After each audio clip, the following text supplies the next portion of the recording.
இந்த கதையை எனக்கு சொல்லும்போது நான் ஃபஸ்ட்டு நான் பிரபுட்ட சொன்னது வந்து, பிரபு என்னை வச்சு நீங்கள் பண்ணாதீங்க.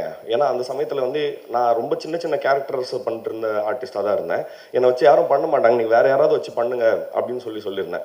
நான் ஏன் வந்து அது வந்து ஏதோ வேறு ஏதோ இதுவான காரணமாக இல்லை. இந்த படம் நான் இல்லைனாலுமே இந்த படம் எப்படியாவது வந்துடணும், இது வந்து கண்டிப்பாக ஒரு கம்பெல்லிங்காக சொல்லப்பட வேண்டிய ஒரு கதை அப்படிங்கிறது வந்து நான் இவர்கிட்ட சொல்லும் போதேமே சொன்னேன்.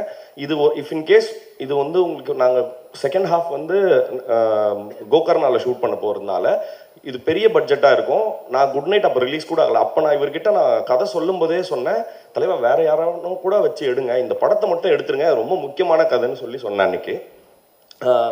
முதல்ல 2 பேருக்கு நான் இந்த படத்தை முதல்ல நன்றி சொல்லணும். ஃபஸ்ட்டு பிரபுராமுக்கு. ஏன்னா இந்த படம் என்னை வச்சு எடுத்ததை விடவும் இந்த படத்தை எடுத்ததுக்காகவே நான் முதல்ல நன்றி சொல்லணும்னு ஆசைப்படுறேன். இரண்டாவது, இந்த படத்தினுடைய ப்ரொடியூசர்ஸ் மகேஷ் சாருக்கும் சரி, யுவராஜ் சார்